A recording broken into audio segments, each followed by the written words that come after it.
Hola, bienvenido todo el mundo a este nuevo episodio de Beyond Neglected, un espacio en el que hacemos un análisis profundo sobre enfermedades tropicales desatendidas y también otras causas que tienen que ver con la justicia y la salud. Hoy vamos a hablar de un tema muy relevante. Vamos a hablar de unos factores que literalmente moldean nuestros procesos de vida, moldean nuestros procesos de enfermedad, pero también de salud. Vamos a hablar de aquellos factores que son súper importantes para nuestra vida. Estamos hablando de los determinantes sociales. Y para ello volvemos a contar con nuestra estupenda Soraya. Bienvenida. Hola. Soraya Aybar. Soraya Aybar, como sabéis ya de otros muchos episodios, es periodista y también directora en Africa Mundi. Y Soraya, pues hoy te quería preguntar, casualmente, ¿qué son los determinantes de la salud? Vamos a sentar un poquito las bases para comenzar a entender qué son estos factores que son tan importantes en nuestra vida. Bueno, pues me ha acogido exactamente a lo que dice la OMS, que son, se refiere a determinantes sociales de la salud como todas aquellas condiciones en las que nacemos, en las que crecemos, en las que vivimos, trabajamos, envejecemos en toda nuestra vida, desde la niñez hasta que llegamos a la época más adulta, y que influyen constantemente en nuestra salud, ¿no? Esto incluye desde el acceso al agua potable, por ejemplo, pasando por la educación, pasando por la alimentación, por una vivienda digna, por el trabajo, por la salud mental. O sea, todos esos condicionantes que moldean nuestra vida, de qué forma influyen en nuestra salud. Al final, si no tienes acceso a un agua potable, vas a desarrollar unas enfermedades que no tendrías que desarrollar si tienes acceso a agua potable, por ejemplo. Y que además están muy relacionados con un sistema con las relaciones de poder. Por supuesto. O sea, el sur global, norte global, pues los determinantes sociales de la salud van a cambiar en función a dónde nos ubiquemos en el mapa. Dentro del mismo país, en qué rango social vivamos o cohabitamos. Entonces, podríamos decir que no solo hablamos de hospitales o medicamentos, también estamos hablando de algo que va como mucho antes, ¿no? Que ocurre antes de llegar a, por ejemplo, ese primer eslabón del sistema de salud, que sería como el centro de salud, ¿no? Exacto. O sea, la OMS dice además que los determinantes sociales son factores que explican gran parte de las desigualdades que encontramos en términos de salud pública. Y además, cuando miramos a las ETD, a las enfermedades tropicales desatendidas, sobre todo en países del África subsahariana, nos damos cuenta que el panorama y las condiciones que generan unos determinantes sociales sobre otros son súper claros. O sea, las enfermedades, en este caso las enfermedades tropicales desatendidas, son desatendidas, se concentran en los márgenes y por lo tanto están profundamente deteriorados y están en cierta forma también provocados, ¿no? Porque no hay una atención pública política ajustada a que esos determinantes sociales cambien. Y quienes lo viven siempre son las mismas personas dentro de un grupo concreto o en un punto del país concreto con unas condiciones de salubridad muy específicas. Claro, porque eso dependerá también de dónde, o sea, en qué país de África se ubica, en si es una región rural, si es en la ciudad, ¿no? Tendrá como... Tiene muchos componentes. Y al final eso siempre lo hablamos, ¿no? No es lo mismo como una agenda pública se tiene que construir en una gran ciudad a cómo debe hacerse en la zona un poco más rural o en el norte del país, en Costa de Marfil, pues no puedes atender a las mismas personas en el norte que en Avillá. Claro, tiene que ser contextual, efectivamente, que responda a las necesidades de las comunidades. Y a los determinantes sociales. Exacto. Y entonces podríamos hablar de que muchas de las enfermedades tropicales desatendidas son una consecuencia directa de fallos estructurales. Creo que has mencionado algo parecido, ¿no? Como que en realidad hay también algunas enfermedades que no existirían de tener cierto acceso a ciertos derechos básicos, como por ejemplo agua potable, una casa, un techo, ¿no? Todo esto que forma parte de la estructuralidad. Entonces, ¿podríamos atribuirlo a unos fallos estructurales en la totalidad o parcialmente? O sea, yo creo que es más parcial, ¿no? Porque al final hay una condición puramente meteorológica, por Sí. ejemplo, si hablamos de países tropicales donde hay mucha más afluencia de lluvias, que las diferencian de otros países donde son más secos, ¿no? Pero sí que hay un componente profundamente político. O sea, al final, estas zonas rurales, en contextos, países que conozco como Ghana, Costa de Marfil o Benín, los entornos rurales están más desatendidos por las políticas del Estado, ¿no? Y por lo tanto, si no llega la ayuda política pública que debería llegar, el problema es doble, porque ya no solo nos enfrentamos a unas condiciones tropicales, parte de la geografía, sino que además a unas condiciones que parten de una desatención política. Hablando de la desatención, esto que forma parte, esta palabra, ¿no? Que forma parte de las siglas, ¿no? De ETD, que son enfermedades tropicales desatendidas, ¿cómo es que se relacionan con lo social? Porque tienen mucho que ver con esos determinantes sociales de los que estábamos hablando, ¿no? Total. O sea, al final la desatención es totalmente estructural, está profundamente estructurada y ya no es tanto que no sepamos tratar a las enfermedades o que no sepamos afrontar las enfermedades, sino que hay veces que no las consideramos una prioridad, ¿no? Sobre todo cuando históricamente, como hablábamos en otros episodios, se han considerado enfermedades que son prescindibles, que no son importantes porque están estrechamente relacionadas con un estigma o con unos condicionantes sociales que no queremos tener cerca. Entonces, realmente, en este caso, las enfermedades tropicales desatendidas nos ayudan a entender que los determinantes sociales de la salud son tremendamente importantes y que no hace falta suplir la enfermedad con una pastilla, que está muy bien, sino que también hay que hacer una política social efectiva que llegue a todos los huecos y a todos los espacios, tanto de poder como de geografía, propiamente hablando, en un contexto que está impactado por una ETD. Claro. Entonces, bueno, realmente hay una frase que encontré en uno de los roadmaps, ¿no? de la OMS, que decía algo así como: cuando no hay caminos, cuando no hay luz, cuando no hay una escuela, al final la bacteria o el mosquito que transmite la enfermedad llega mucho antes que el sistema de salud. Yeah. Y es que esto es así. Totalmente, totalmente. En este sentido sí que has mencionado como socialmente el estigma, ¿no? Hemos estado hablando también en otros episodios de cómo también el peso religioso de algunas enfermedades, ¿no? Como muy concretas, tiene como mucha relevancia a nivel social. Está claro que lógicamente la educación social es una prioridad, ¿no? ¿Tienes algún caso concreto de alguna enfermedad tropical desatendida en el que los determinantes de la salud pesen y sean importantes? Sí, o sea, realmente podríamos tomar muchos ejemplos, ¿no? Pero, por ejemplo, si cogemos la úlcera de Buruli, que es una enfermedad que se da sobre todo en zona rural, húmeda. Que además es como muy que es visual. Muy concreto, sí, muy visual, muy cerca de ríos o de pantanos totalmente estancados, sin acceso, además, a transporte o a una atención médica efectiva o rápida, ¿no? Esto significa que la gente o la población local que habita en estas zonas, que puede sufrir úlcera de Buruli, tarda semanas, no semanas, pero igual días en llegar al hospital donde puedan proveerle la atención médica necesaria para la ETD.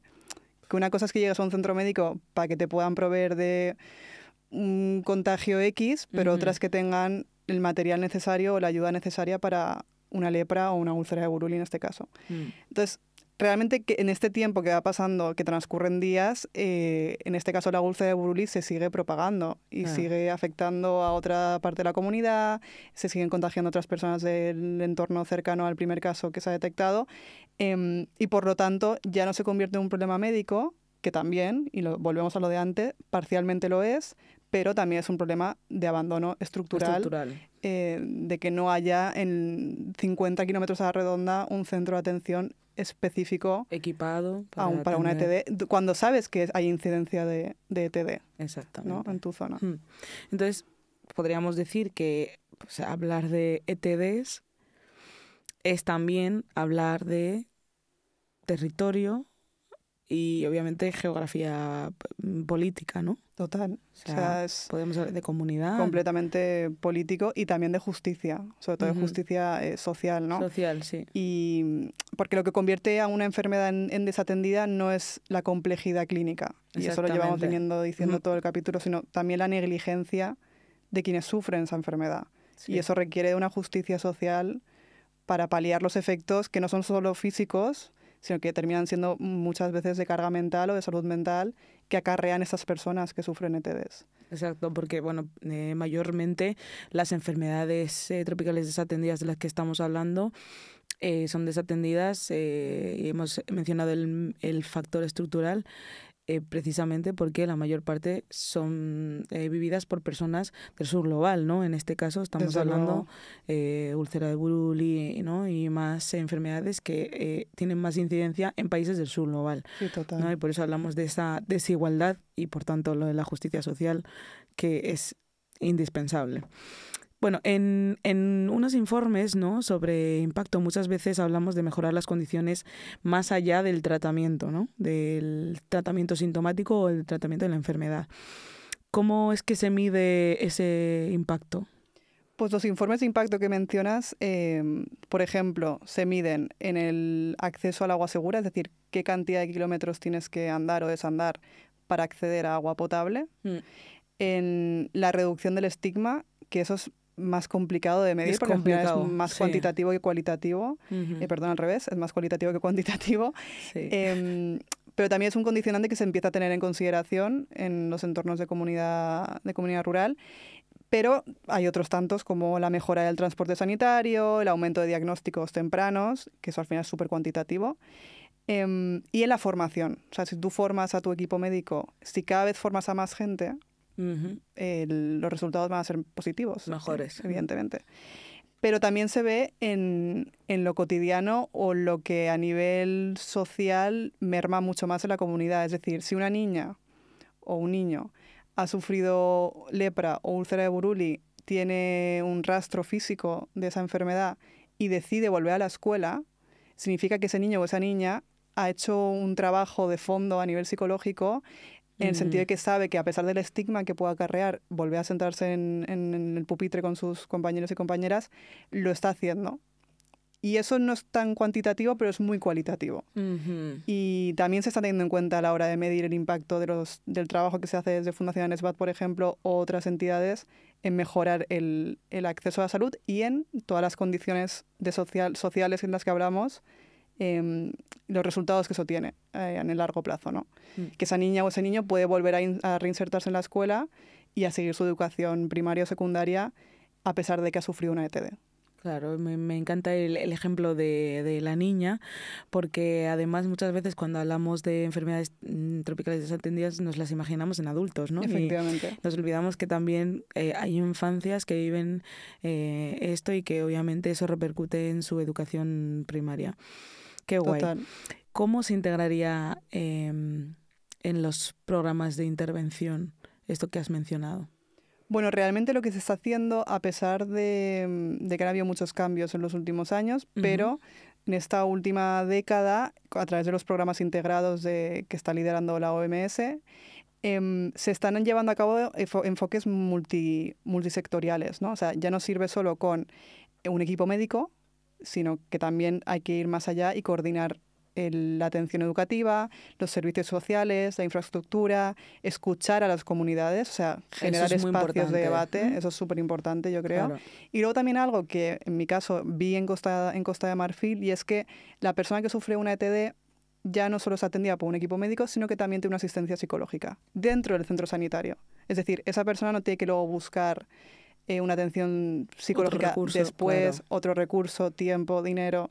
Exactamente. Sino que está integrado de forma multisectorial y multiintegral en el propio programa de atención a personas con ETD, lo cual que creo que es fantástico porque la salud mental pues también es bastante importante en ese contexto. Pues es que es uno de los factores más relevantes y más en este tipo de enfermedades. Y esto demuestra pues que no basta con llevar medicamentos al territorio, ¿no? Sino que bueno, eso se queda como más en la superficialidad y ahí hay que abordar desde la base, desde los cimientos. Sí, o sea, es que nos obliga. Claro. Nos obliga a mirar mucho más allá y nos obliga también a conocer a las personas y conocer los contextos de las personas para poder paliar la enfermedad con más o menos sentido. Esto es un poco el ejemplo que ponemos siempre de la cooperación al desarrollo, la ayuda al desarrollo, ¿no? ¿De qué sirve tener muchos recursos para construir un supercolegio o un superhospital si no conoces del todo el contexto de la zona donde vas a construir ese superhospital o supercolegio? Ya no solo por la capacidad, ¿no? Sino también clima. ¿Está preparado ese hospital o ese colegio para sostener las lluvias tropicales? Sí, no. Tenemos que quitarnos estas miradas occidentales, o sea, occidentalizadas totalmente, y mirar más allá de ello y ser más claros con el contexto, evidentemente. Claro. Si tuvieras que resumir por qué es importante tener en cuenta estos determinantes de la salud en las enfermedades tropicales desatendidas, ¿qué dirías? ¿Cuáles dirías que serían? Hombre, al final, si no las miramos, nunca entenderemos las causas reales de las ETDs, ¿no? O sea, si no miramos los determinantes sociales de una ETD, nunca entenderemos por qué son provocadas, más allá del contexto que hablamos de que es inherente a la Tierra, ¿no? A la geografía.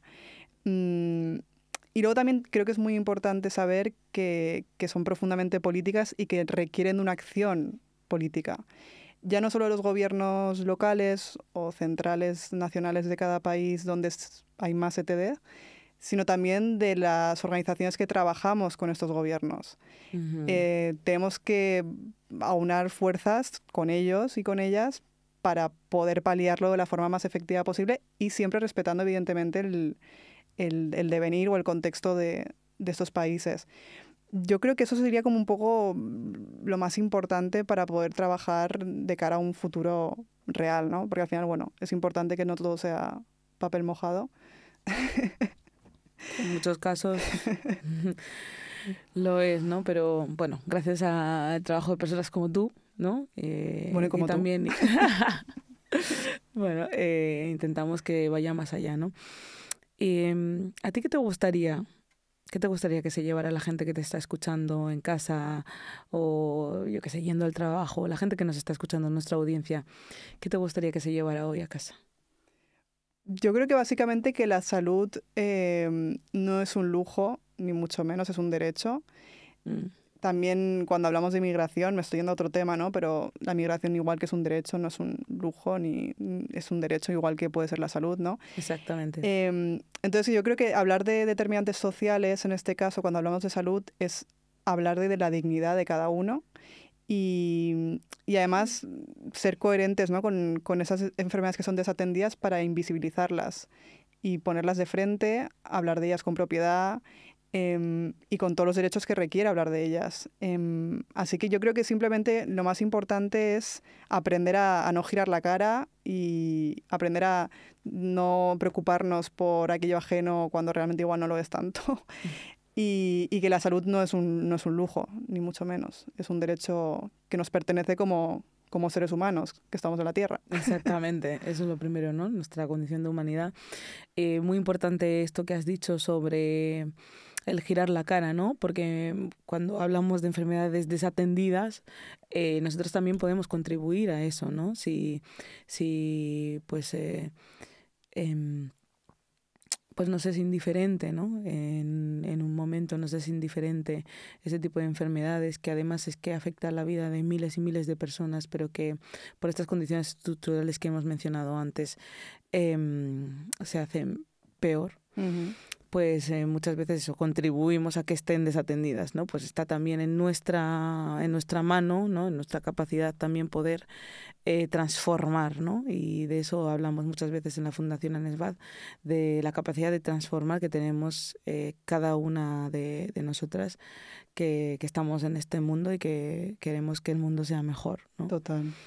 Bueno, pues muchas gracias, Soraya, por este increíble capítulo. A ti, muchas gracias. Gracias a todas las que nos escucháis desde casa, a todo el mundo que nos escucha. Os animamos a seguir escuchando el podcast, investigando, conociendo sobre las Neglected Tropical Diseases o enfermedades tropicales desatendidas. Muchas gracias y nos vemos en el siguiente episodio de Beyond Neglected. ¡Chao!